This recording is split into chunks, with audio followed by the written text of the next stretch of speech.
Sekarang bagaimana model anak durhaka? Jam berapa Isya Ustaz? Hah? Berapa menit lagi? 2 menit lagi. Oh, sudah habis berarti.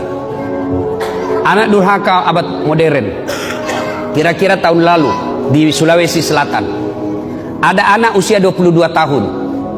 Lepas dari apa itu opname karena dia penyakit diabetes. Masuk di opname, keluar opname, besoknya langsung mau pergi naik motor.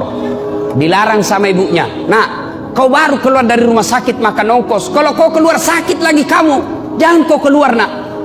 Saya mau keluar, dilarang sama ibunya. Marah ini anak, dia tempeleng ibunya. Ditempeleng ibunya, dilihat sama bapaknya. Kurang ajar ini anak. Mamanya ditempeleng. Datang bapaknya, dia pukul, melawan ini anak. Bapaknya usia 60 tahun, ini anak usia 22 tahun. Duel berkelahi.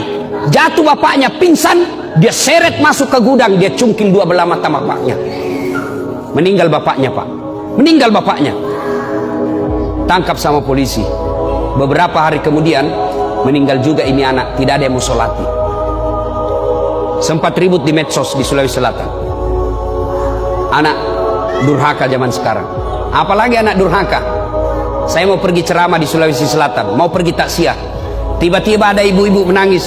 Ustaz, tolong datang ke rumah saya Ustaz. Nangis, Ustaz, tolong bantu saya. Kenapa ibu? Tenangkan bu, tarik nafas. Tenang ibu. Meninggal suamiku Ustaz. Tolong datang ke rumah, saya tidak tahu urus bagaimana cara. Saya bilang, bagaimana? Mana semua anak-anaknya? Anakku sibuk semua Ustaz. Saya datanglah ke rumah itu. Begitu saya datang di rumahnya, saya bilang, Bu, mana nomor teleponnya anaknya? Saya minta nomor telepon anaknya, lalu saya teleponlah anaknya yang pengusaha di Samarinda. Orang kaya di Kalimantan. Tabe, Daeng, meninggal bapaknya. Apa kata bapaknya? Daeng, ada berita duka, meninggal bapaknya di Makassar. Apa kata anaknya? Oh, sudah lama memang sakit itu bapakku Ustaz. Jadi saya bilang, jadi bagaimana Daeng? Ditunggu atau tidak? Apa jawabannya? Tidak usah ditunggu Ustaz. Biar saya pulang tidak merubah keadaan. Jadi bagaimana? Silakan kirim SMS nomor rekeningnya Pak Ustaz. Biaya pemakaman dan pengurusan jenazah saya transfer, Ustaz saja yang ngurus. Anak durhaka Pak. Bapak mau punya anak seperti itu? Mau punya anak seperti itu?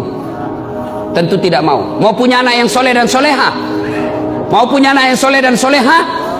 Masukkan ke pondok anak kita. Coba kalau anak kita di pondok Pak.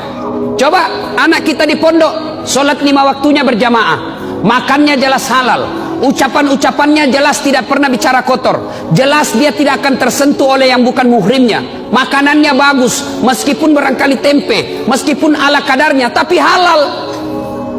Tapi kalau anak kita di luar, mungkin di rumah makanannya ayam, tapi kalau dia keluar rumah, apa yang dimakan? Narkoba, lem pox, lem Korea.